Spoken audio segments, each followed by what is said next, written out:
ആദ്യം Shrimati Mary George, ഇന്ന് സർക്കാരിന്റെ അവകാശവാദം പൂർണ്ണമായിരിക്കുകയാണ്. അതിദാരിദ്ര്യ വിമുക്ത സംസ്ഥാനമായി കേരളം മാറിയിരിക്കുകയാണ്. ഇത് സംസ്ഥാനത്തിന്റെ ഒരു നേട്ടമായിട്ട് പറയുമ്പോഴും എങ്ങനെയാണ് ഇതിനെതിരെ വിമർശനമുണ്ടാകുന്നത്?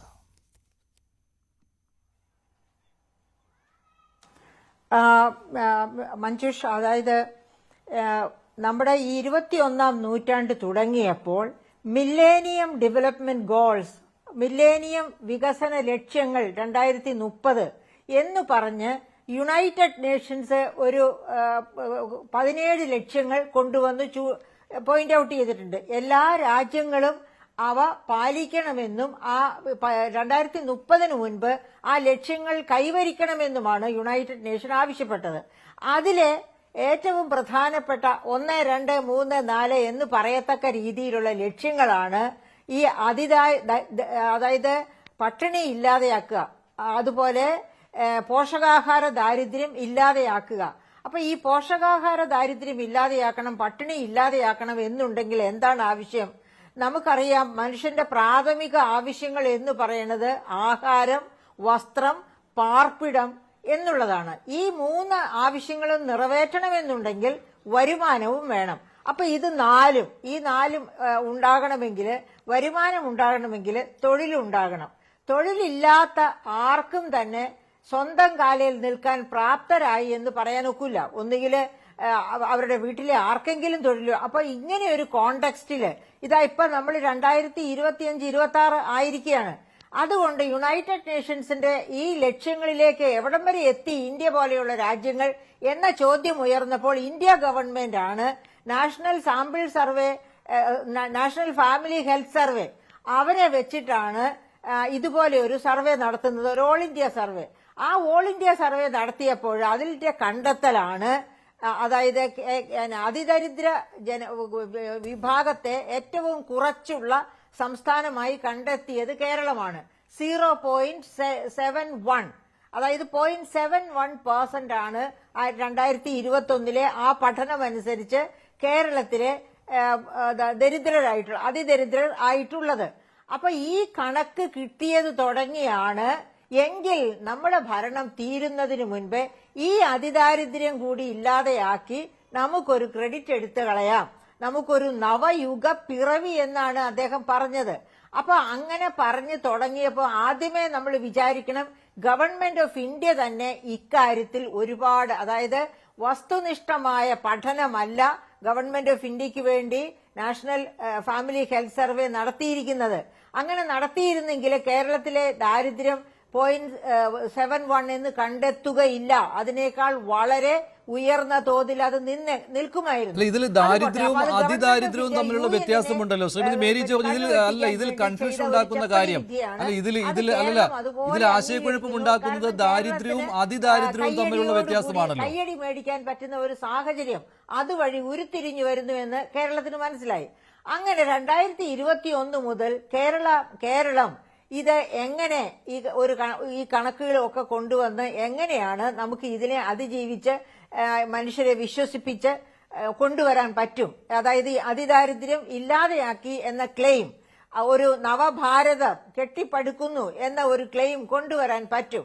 വളരെ പ്രധാനപ്പെട്ട വോട്ടേഴ്സിനെ വശീകരിക്കാൻ സാധിക്കുന്ന ഒരു പ്രഖ്യാപനം എങ്ങനെ നടത്താൻ പറ്റും, ആ അന്വേഷണത്തിന്റെ വേണ്ടിയുള്ള ആ ഒരു പ്രഹേളിക, ആ പ്രഹേളിക ഇന്ന് നമ്മുടെ പ്രതിപക്ഷ നേതാവിന്റെ സംസാരത്തിൽ നിന്ന് നമുക്ക് വളരെ ക്ലിയർ ആണ്. അതായത് ശ്രീമതി മേരി ജോർജ്, താങ്കൾക്ക് കേൾക്കുന്നില്ലായിരുന്നു, അതുകൊണ്ടാണ് ഞാൻ താങ്കളിലേക്ക് വരാം. ഒരു ചോദ്യമുണ്ടായിരുന്നു അതിനിടയ്ക്ക്. ശ്രീ എസ് മോഹനകുമാർ, ഇതൊരു തട്ടിപ്പ് സംഭവമല്ലേ? അതിദാരിദ്ര്യ നിർമ്മാർജ്ജന സംസ്ഥാനമായി കേരളത്തെ പ്രഖ്യാപിച്ചിരിക്കുന്നത് ഏത് മാനദണ്ഡത്തിന്റെ അടിസ്ഥാനത്തിലാണ് ഇങ്ങനെ അതിദരിദ്രരെ കണ്ടെത്തിയിരിക്കുന്നത്? നേരത്തെ ഒരു ദാരിദ്ര്യരേഖ എന്നൊരു കൺസെപ്റ്റ് ഉണ്ടായിരുന്നു, അതും കഴിഞ്ഞ് ഈ അതിദാരിദ്ര്യരേഖ എന്നൊക്കെ പറഞ്ഞുള്ള ഇത് ഏത് മാനദണ്ഡ പ്രകാരമാണ് ഇങ്ങനെ ചെയ്തിരിക്കുന്നത്? ഈ 64,000 കുടുംബങ്ങളെ കണ്ടെത്തുന്നു, അവർക്ക് ഭക്ഷണം, പാർപ്പിടം, വരുമാനം എന്നിവ ഉറപ്പാക്കുന്നു. ഇതൊക്കെ സർക്കാർ തന്നെ തീരുമാനിക്കുന്നു, പ്രഖ്യാപിക്കുന്നു എന്നേ കണക്കാക്കാൻ കഴിയുകയുള്ളൂ.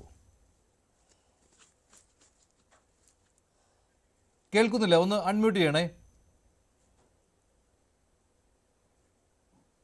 നോക്കൂ, ഇവിടെ പ്രഖ്യാപിച്ചിരിക്കുന്ന 64,006 കുടുംബങ്ങൾ, അത് അല്ലെങ്കിൽ 1,03,000 വ്യക്തികൾ.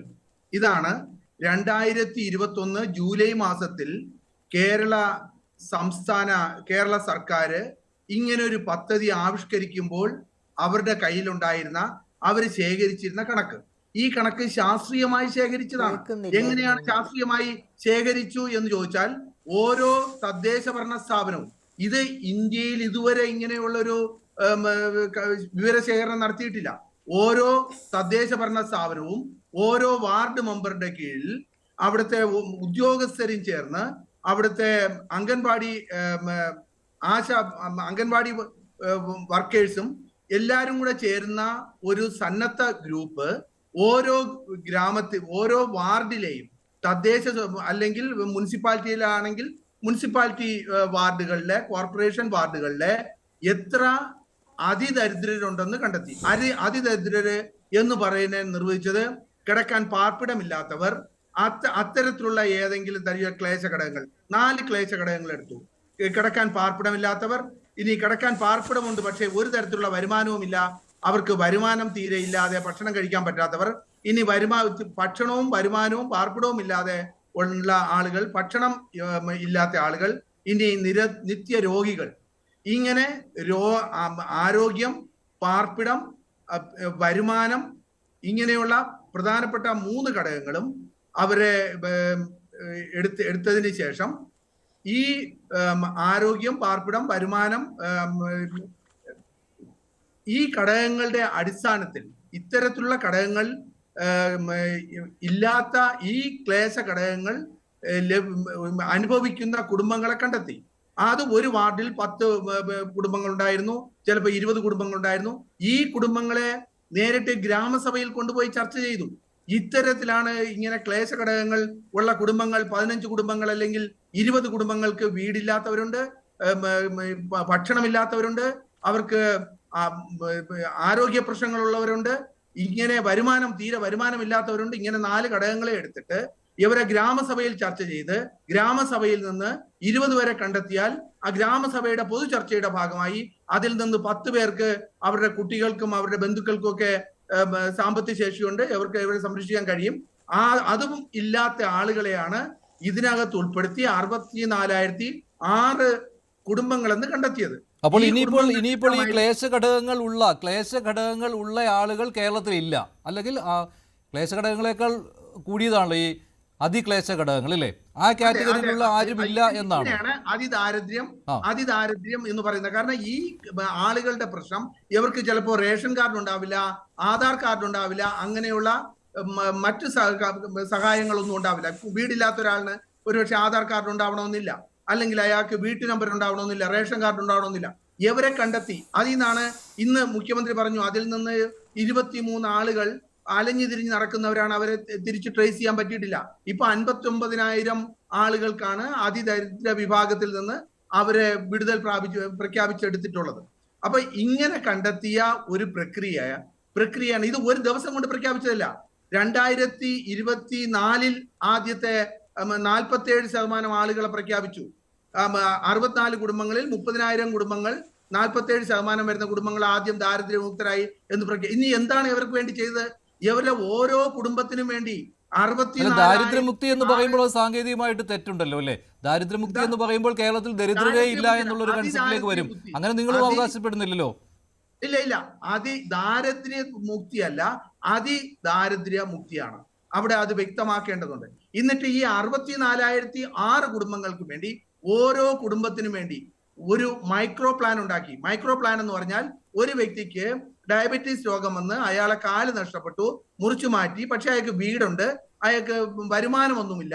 വരുമാനം കണ്ടെത്തി കൊടുക്കുന്നതിന് പഞ്ചായത്ത് ആശ്രയ പദ്ധതിയുടെ കീഴിലോ അല്ലെങ്കിൽ അവരുടെ പദ്ധതിയുടെ കീഴിലോ ഒരു മൈക്രോ പ്ലാൻ ഉണ്ടാക്കി അയാൾക്ക് ലോട്ടറി വിറ്റ് ജീവിക്കാൻ പറ്റുന്ന ഒരു വാഹനം, ഇരുചക്ര വാഹനം, അതിന്റെ സൗകര്യങ്ങളോടെ വാങ്ങിക്കൊടുത്ത് അയാൾക്ക് വരുമാനം ഉണ്ടാക്കുന്നു ഉറപ്പുവരുത്തി. മറ്റൊരാൾക്കാണെങ്കിൽ അയാൾ കിടപ്പ് രോഗിയാണ്, ഭക്ഷണമില്ല. കിടപ്പ് രോഗിയാണെങ്കിൽ ആ വീട്ടിൽ ഭക്ഷണം എത്തിച്ചു കൊടുക്കാനും അവരെ ചികിത്സിക്കാനുമുള്ള സൗകര്യങ്ങൾ ഉണ്ടാക്കി. അതാണ് മൈക്രോ പ്ലാൻ എന്ന് പറയുന്നത്.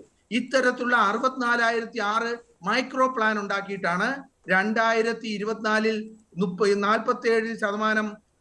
47% കുടുംബങ്ങളെ, അതായത് 30,000 കുടുംബങ്ങളെ ഇതിൽ നിന്ന് വിമുക്തരായി പ്രഖ്യാപിക്കുകയും അവരെ കണ്ടിന്യൂസ് തുടർച്ചയായി മോണിറ്റർ ചെയ്യുകയും ചെയ്തു. ശേഷിക്കുന്ന കുടുംബങ്ങളെ 2024 ഡിസംബറോട് കൂടി മറ്റു കുറെ കുടുംബങ്ങളെ കൊണ്ടുവന്നു. അങ്ങനെയാണ് 2025 നവംബർ 1-ാം തീയതിക്ക് മുമ്പായിട്ട് ഈ